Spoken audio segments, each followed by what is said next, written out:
ಸಿದ್ದರಾಮಯ್ಯರ ಸಿದ್ದು ಬಣದ ಪ್ಲಾನ್ಗೆ DK big ಟಕ್ಕರ್ ಅನ್ನು ಕೊಟ್ಟರು. ಸದನದಲ್ಲೇ ಆರ್ಎಸ್ಎಸ್ ಗೀತೆ ಹಾಡಿದ ಡಿಸಿಎಂ ಡಿಕೆ ಶಿವಕುಮಾರ್. ನಮಸ್ತೆ ಸದಾ ವತ್ಸಲೆ ಮಾತೃಭೂಮಿ ಎಂದ ಡಿಕೆ ಶಿವಕುಮಾರ್.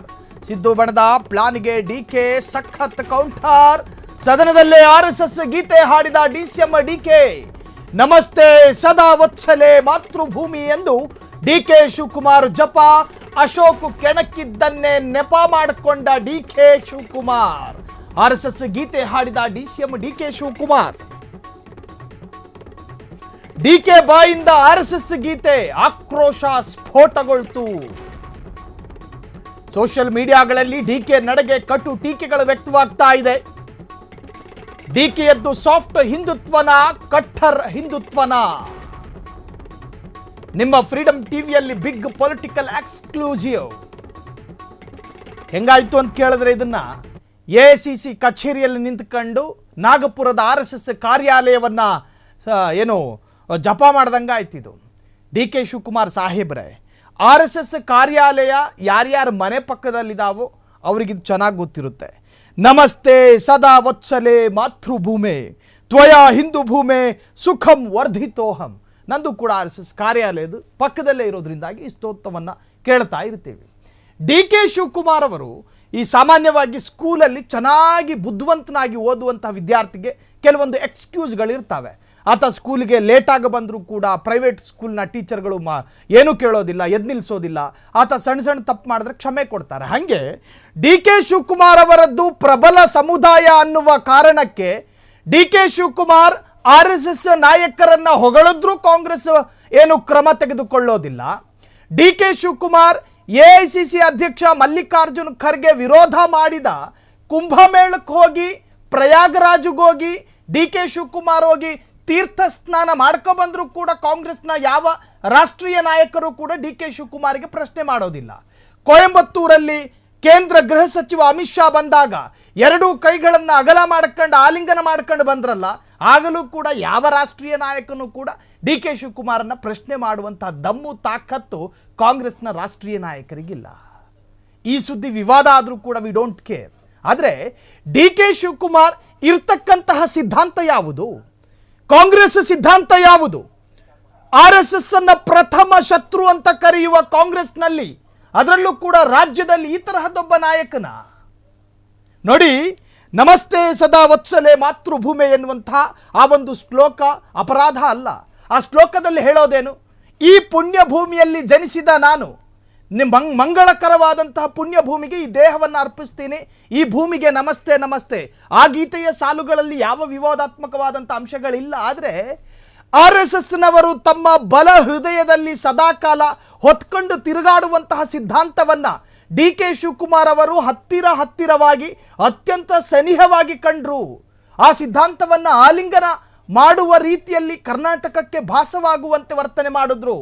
ನಿಮಗೆ ಗೊತ್ತಿದೆ, ಎಐಸಿಸಿ ಅಧ್ಯಕ್ಷ ಮಲ್ಲಿಕಾರ್ಜುನ್ ಖರ್ಗೆ ಅವರು ಪ್ರಯಾಗರಾಜ್ ಕುಂಭಮೇಳದ ಬಗ್ಗೆ ಏನಂತ ವ್ಯಾಖ್ಯಾನ ಮಾಡಿದ್ರು?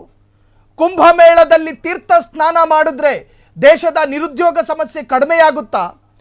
ಕುಂಭಮೇಳದಲ್ಲಿ ತೀರ್ಥ ಸ್ನಾನ ಮಾಡಿದ್ರೆ ದೇಶದ ಬಡತನ ನಿರ್ಮೂಲನೆ ಆಗುತ್ತಾ? ಹಿಂಸೆ ಸದಾ ವತ್ಸಲೆ ಮಾತೃಭೂಮಿ ಅಧ್ಯಕ್ಷ ಹಿಂದೂ ಭೂಮಿ ಸುಗಂ ವರ್ಧಿತೋಹಂ. ಮಂಗಲೆ ಚರ್ಚೆ ಬೇಡ. ನೋಡಿ, ಕೇಳಿಸ್ಕೊಂಡ್ರಲ್ಲ ಡಿ ಕೆ ಶಿವಕುಮಾರ್. ಈ ಡಿ ಕೆ ಶಿವಕುಮಾರನ್ನ ನೀವು ನೋಡಿ, ಬಿಜೆಪಿಯಲ್ಲಿ ಕಾಂಗ್ರೆಸ್ನ ಸಿದ್ಧಾಂತವನ್ನ ಒಪ್ಪಿಕೊಳ್ಳುವಂತಹ ಯಾವೊಬ್ಬ ನಾಯಕರಾದ್ರೂ ಇದ್ದಾರಾ?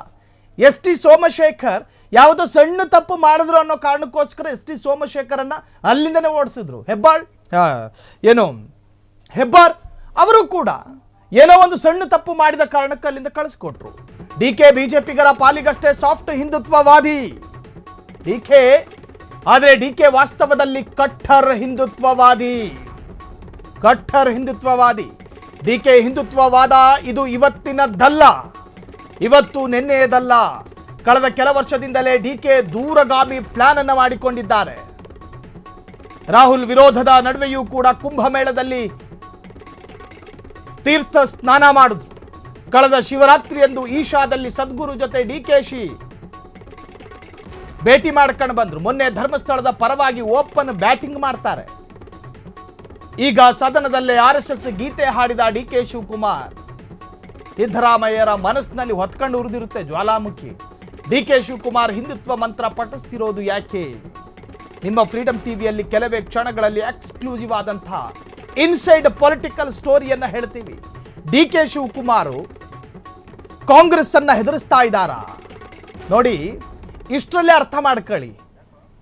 ಒಂದು ಸರ್ಕಾರ SIT ತನಿಖಾ ತಂಡವನ್ನು ರಚನೆ ಮಾಡಿ ತನಿಖೆಗೆ ಬಿಟ್ಟ ನಂತರವೂ ಕೂಡ DK ಶಿವಕುಮಾರ್ ಅವರು ಒಂದು ಸರ್ಕಾರದ ಭಾಗವಾಗಿದ್ದರೂ ಕೂಡ ಓಪನ್ ವೇದಿಕೆಯಲ್ಲಿ ಧರ್ಮಸ್ಥಳದ ಪರ ಬ್ಯಾಟ್ ಬೀಸ್ತಾರೆ. SIT ತನಿಖಾ ತಂಡವನ್ನೇ ರಚಿಸೋದು ನನಗಿಷ್ಟ ಇರಲಿಲ್ಲ ಅನ್ನೋ ತರಹದಲ್ಲಿ ಮಾತನಾಡ್ತಾರೆ. ತನಿಖೆ ಅಪೂರ್ಣ, ತನಿಖೆ ಪ್ರಾಸೆಸ್ನಲ್ಲಿದೆ, ತನಿಖೆ ಪ್ರಗತಿಯಲ್ಲಿದೆ ಅನ್ನೋ ಪರಿಜ್ಞಾನವನ್ನು ಇಟ್ಕೊಂಡೇ DK ಶಿವಕುಮಾರ್ ಯಾರನ್ನೂ ಭಯಪಡದೆ DK Shivakumar openly political statement ಅನ್ನು ಕೊಡ್ತಾರೆ. Political statement. ಆದರೆ DK ಶಿವಕುಮಾರ್ ಅವರನ್ನು ಪ್ರಶ್ನೆ ಮಾಡುವ ಯಾವೊಬ್ಬ ನಾಯಕನು ಕಾಂಗ್ರೆಸ್ನಲ್ಲಿಲ್ಲ. ಅದು ಯಾಕೆ ಎನ್ನುವಂತಹದನ್ನು ಹುಡುಕೋದಕ್ಕೆ ಹೋದರೆ DK ಶಿವಕುಮಾರ್ ಒಕ್ಕಲಿಗ ನಾಯಕ, ರಾಜ್ಯದ ಒಂದು ನಿರ್ಣಾಯಕ ಸಮುದಾಯಕ್ಕೆ ಪಟ್ಟಂತಹ ಒಬ್ಬ ನಾಯಕ. ಅದರಲ್ಲೂ ಕೂಡ ಕುಮಾರಸ್ವಾಮಿಯನ್ನ ಬಿಟ್ಟರೆ ಮತ್ತೊಬ್ಬ ಪರಮೋಚ್ಚ ನಾಯಕ ಅಂತ ಹೇಳಿದ್ರೆ DK ಶಿವಕುಮಾರ್. DK ಹಿಂದುತ್ವ ಮಂತ್ರ ಕಾಕತಾಳೀಯ ಅಲ್ಲ. DCM DKಶಿಯದ್ದು ಉದ್ದೇಶಪೂರ್ವಕವಾದಂತಹ ನಡೆ, ವ್ಯವಸ್ಥಿತ ನಡೆ. ಅವರು DKಯ ಹಿಂದುತ್ವ ಮಂತ್ರದ ಹಿಂದಿದೆ ಟಾರ್ಗೆಟ್ 2028. 2028ರಲ್ಲಿ CM ಆಗಲು ಕನಸು ಕಾಣ್ತಿರುವಂತಹ DK. ಹಾಗಾಗಿ ಎಲ್ಲಾ ಸಮುದಾಯವನ್ನು ಕೂಡ ಬ್ಯಾಲೆನ್ಸಿಂಗ್ ಆಗಿ ತಗೊಂಡು ಹೋಗಬೇಕು. ಹೇಗಿದ್ರು ಅಹಿಂದ ವರ್ಗ ಕಾಂಗ್ರೆಸ್ ಪರವೇ ಇರುತ್ತೆ, ಅದೆಲ್ಲಿಗೂ ಬಿಟ್ಟು ಹೋಗೋದಿಲ್ಲ. ಅದರಲ್ಲೂ ಮುಸ್ಲಿಮರಿಗೆ ಕಾಂಗ್ರೆಸ್ ಬಿಟ್ಟರೆ ಬೇರೆ ಚಾಯ್ಸ್ ಕಾಣುತ್ತಿಲ್ಲ ಅನ್ಕೊಂಡಿರಬಹುದು. ಆದರೆ ಪರ್ಯಾಯ ಮಾರ್ಗಗಳಿದಾವೆ. ಇದರ ಜೊತೆಗೆ ಹಿಂದುತ್ವವಾದಿಗಳ ಬೆಂಬಲ ಸಿಕ್ಕರೆ ಅನುಕೂಲ. ಅಹಿಂದ ಹಿಂದುತ್ವ ಜೊತೆಯಾದ್ರೆ ಕಾಂಗ್ರೆಸ್ಸಿಗೆ ಮತ್ತೆ ಅಧಿಕಾರ. ಇದೇ ಲೆಕ್ಕಾಚಾರದಲ್ಲಿ ಪ್ಲಾನ್ ಮೂವ್ ಮಾಡ್ತಿರುವಂತಹ DK ಶಿವಕುಮಾರ್ ಪಾನನ್ನು ಮೂವ್ ಮಾಡ್ತಾ ಇದ್ದಾರೆ. ಹೀಗಾಗಿ ಅವಕಾಶ ಸಿಕ್ಕಾಗಲೆಲ್ಲ DK ಇಂದ ಹಿಂದುತ್ವದ ಮಂತ್ರ. ನೋಡಿ ಏನು ಲೆಕ್ಕಾಚಾರ, ಪೊಲಿಟಿಕಲ್ ಲೆಕ್ಕಾಚಾರ ನೋಡಿ. ಅಹಿಂದ ಮತಗಳು ಕಾಂಗ್ರೆಸ್ನಿಂದ ಜಾರಿಕೊಳ್ಳೋದಿಲ್ಲ ಅನ್ನೋದು DK ಶಿವಕುಮಾರ್ ಅವರಿಗೆ ಕಟು ಖಾತ್ರಿ. ಇನ್ನು ಮುಸಲ್ಮಾನರ ಓಟು, ಮೈನಾರಿಟಿ ಓಟು, ಹಂಗೂ ಹಿಂಗೂ ಬ್ರದರ್ಸು ಅನ್ಕೊಂಡು ಅವ್ರನ್ನೆಲ್ಲ ಸೆಳೆದಿಟ್ಕೊಂಡಿದ್ದೀನಿ. ಸುಪ್ರಭಾತದಲ್ಲಿ ಬದಲಾಗ್ತಾರೆ ಮೈನಾರಿಟಿಗಳು, ನೆನಪಿಟ್ಕೊಳ್ಳಿ. ಕುಮಾರಸ್ವಾಮಿಯ ಪಕ್ಷವೇ ನಿಮಗೊಂದು ಪಾಠ ಆಗಲಿ. ಅಲ್ಪಸಂಖ್ಯಾತರು ಸದಾಕಾಲ ಬ್ರದರ್ಸ್ ಅನ್ನುವಂತಹ ಪದಕ್ಕೆ ಜೋತು ಬಿದ್ದಿರೋದಿಲ್ಲ. DKನಂತಹ ಮತ್ತೊಂದು ಪರ್ಯಾಯ ನಾಯಕನನ್ನು ಹುಡುಕೊಂಡಿಟ್ಟಿರ್ತಾರೆ. ಮನಸ್ಸಿನಲ್ಲಿ ಶಬ್ದವೇ ಬಾರದೆ ಒಳಗೊಬ್ಬ ವ್ಯಕ್ತಿತ್ವವನ್ನು ಇಟ್ಕೊಂಡು ಸಮಯ ಬಂದಾಗ ಅದನ್ನು ಪ್ರಯೋಗ ಮಾಡ್ತಾರೆ.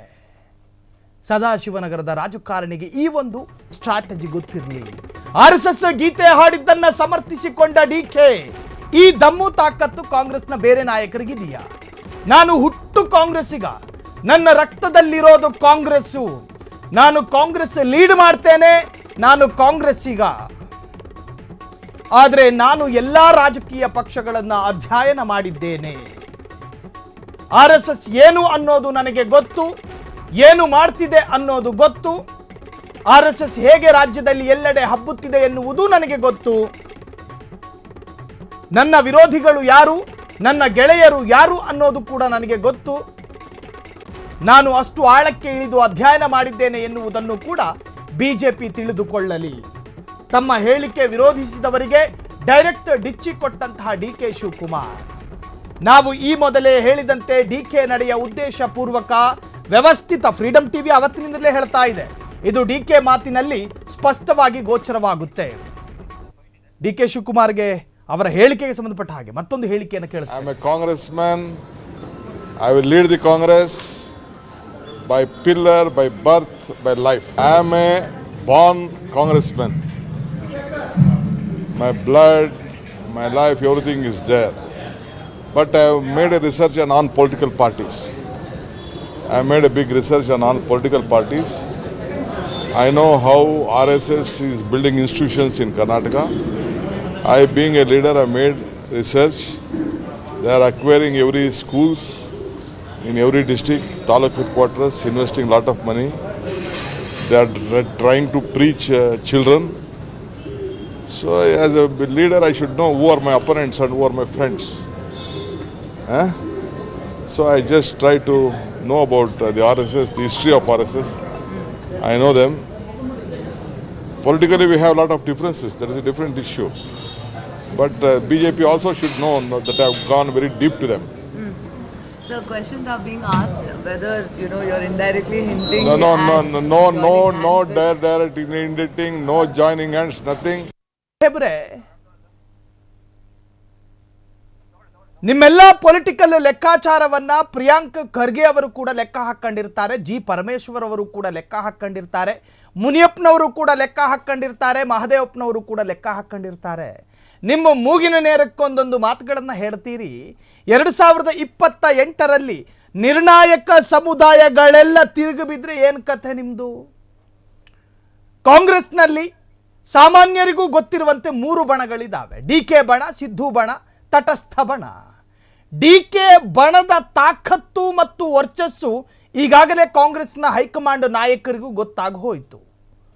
224 ಶಾಸಕರ ಪೈಕಿ 138 ಕಾಂಗ್ರೆಸ್ ಶಾಸಕರ ಪೈಕಿ ಎಷ್ಟು ಶಾಸಕರು ಸಿದ್ದರಾಮಯ್ಯರ ಬಣಕ್ಕೆ ಸೇರಿದವರು, ಎಷ್ಟು ಶಾಸಕರು DK ಶಿವಕುಮಾರ್ ಬಣಕ್ಕೆ ಸೇರಿದವರು ಅನ್ನೋ ಲೆಕ್ಕಾಚಾರಗಳು ಈಗ ಸಾಮಾನ್ಯ ಜನರ ಡೈರಿಯಲ್ಲೂ ಕೂಡ ಉಲ್ಲೇಖಿತ. ಪ್ರಯಾಗ್ರಾಜ್ನಲ್ಲೋಗಿ ತೀರ್ಥ ಸ್ನಾನ ಮಾಡಿದ್ರೆ ಅಹಿಂದ ಸಮುದಾಯವನ್ನು ಸೆಳೆಯೋದಕ್ಕೆ ಸಾಧ್ಯನಾ? ಕಾಂಗ್ರೆಸ್ಸಿಗೆ ಕಟ್ಟು ಬಿದ್ದಿರಬಹುದು ಅಹಿಂದ ಸಮುದಾಯ, ಆದರೆ DK ಶಿವಕುಮಾರಿಗಲ್ಲ. ಕ್ಷಣ ಕ್ಷಣದ ಸುದ್ದಿಗಳಿಗಾಗಿ ಫ್ರೀಡಂ ಟಿವಿ ಸಬ್ಸ್ಕ್ರೈಬ್ ಮಾಡಿ, ಲೈಕ್ ಮಾಡಿ ಹಾಗೂ ಫಾಲೋ ಮಾಡಿ. ಹೊಸ ಸುದ್ದಿಗಳ ನೋಟಿಫಿಕೇಶನ್ಗಾಗಿ ಬೆಲ್ ಐಕಾನ್ ಮೇಲೆ ಕ್ಲಿಕ್ ಮಾಡಿ.